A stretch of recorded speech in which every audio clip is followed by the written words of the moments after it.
பையனுக்கு ஒரு பெண்ணை அனுபவிக்கணும்னு ஆசை வருது. அதுக்காக என்ன பண்ணுறான், காதல் தூது விடுறான். என்னென்னமோ பண்ணி அந்த பிள்ளை மனசில் ஆட முடிக்கிறேன். எதுக்காக? அந்த பொண்ணை வந்து இதில் ஷோகேஸில் வச்சு பாதுகாக்கிறதுக்கா கிடையாதுல்ல. அந்த பொண்ணை என்ஜாய் பண்ணுறது தானே.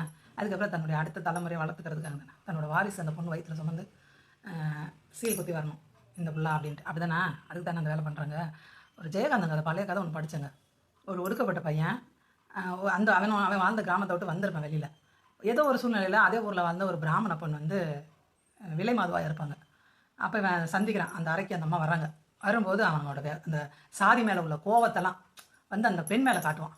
அந்த கதை எல்லாமே மறந்து போச்சு. அவனோட சிந்தனை மட்டும், அந்த சிந்தனை அடிப்பான், அந்த பொண்ணை வந்து அடிப்பான். அந்த மாதிரிலாம் பண்ணுவான். அந்த மாதிரி ஒரு சீன் நான் ஜெயகாந்தன் அவர்கள் கதையில் படிச்சிருக்கேன். அது மாதிரி வன்மம் இருக்குது.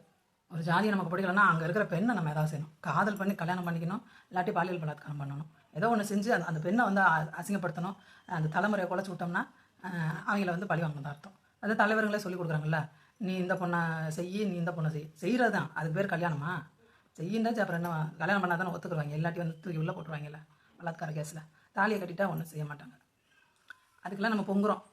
யாரை கட்டினா என்ன, பெற்றவங்களுக்கெல்லாம் உரிமை இல்லை, அதாக்கும் அந்த பையனை தூக்கில் போட்டணும் அப்படின்ட்டு நிறைய பேர் ஆசைப்பட்றாங்க. அந்த பையனுக்கு இந்த கயிறெல்லாம் வேறு போட்டு தமிழ்லாம் வச்சதை நான் பார்த்தேன்.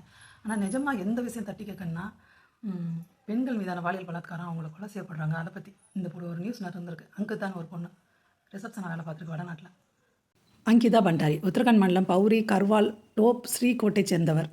2021ஆம் ஆண்டில் அங்கிதா டேராடூனில் ஸ்ரீராம் இன்ஸ்டியூட் ஆஃப் ஹோட்டல் மேனேஜ்மெண்ட்டில் ஒரு சான்றிதழ் படிப்பில் சேர்றாங்க. அவங்க அப்பா வந்து செக்யூரிட்டி வேலை பார்த்துக்கிட்டு அவர் வேலை அவருக்கு போயிடுச்சு. இதனால் இவங்க வேலைக்கு போக வேண்டிய சூழ்நிலை வரனால அந்த படிப்பை கைவிட்டுறாங்க.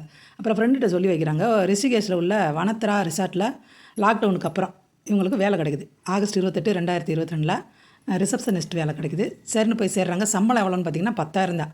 10,000த்துக்காக அவங்க வேலையில் சேர்றாங்க. அவங்க வீட்டுக்கும் அவங்க வேலை செய்கிற இடமும் ரொம்ப தூரன்றனால அவங்க வந்து அங்கேயே தங்கி வேலை பார்க்குற மாதிரியான சூழல். அவங்க அப்பா கடைசி அந்த பொண்ணை பார்த்தது ஆகஸ்ட் 28, 2022 தான் பார்த்துருக்காரு. அதுக்கப்புறம் அவர் பார்க்கவே இல்லை. அப்பாவுக்கு வேலை போயிடுச்சு, வேறு வழி இல்லை. படிப்பை நிப்பாட்டிட்டு இந்த பொண்ணு வேலைக்கு போகுது. ஆகஸ்ட் 28 தான் வேலைக்கு சேருது. செப்டம்பர் 18 பாலியல் பலாத்காரம் பண்ணி கொலை பண்ணி காவாயில் தூக்கி எரிஞ்சிட்டாங்க. அபினவனு அங்கே வேலை பார்த்த ஒரு பையன் இதுக்கு சாட்சியாக இருந்திருக்கான். 10,000 தரேன்னு சொன்னாங்களாம். சம்பளம் 10,000 ஒருத்தன்ட்ட படுத்தா 10,000 தருவோம்னு சொன்னாங்களாம். இது எதுக்கு உடன்படலைனாலும் அந்த பொண்ணை இவங்க இந்த மாதிரி வேலை பண்ணி தூக்கி போட்டாங்க. 3 பேருக்கு 2025 மே 30 தான் தண்டனை அறிவிச்சிருக்காங்க. அதுவும் ஆயுள் தண்டனை. ஏன் தூக்கில் போடலாம்ல? ஆயுள் தண்டனை பார்த்துக்கோங்க. பெண்ணுக்கு ஒரு பிரச்சனை வந்துச்சுன்னா ஆயுள் தண்டனை கொடுக்கணும். ஆணுக்கு ஒரு பிரச்சனை பண்ணால் தூக்கில் போட்டணும்.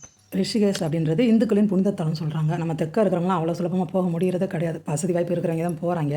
இதெல்லாம் புனிதத்தலம், ரொம்ப உயர்ந்த பக்தி செலுத்துகிற இடம் அப்படின்னு சொல்கிறோமா. நம்ம திருச்செந்தூர், பழனி, வேளாங்கண்ணி, இப்படி எந்த இடத்துல சொல்கிறோமோ அங்கே வந்து விபச்சாரம் கொடி கட்டி பறக்குது. எனக்கு இது புரியவே இல்லைங்க.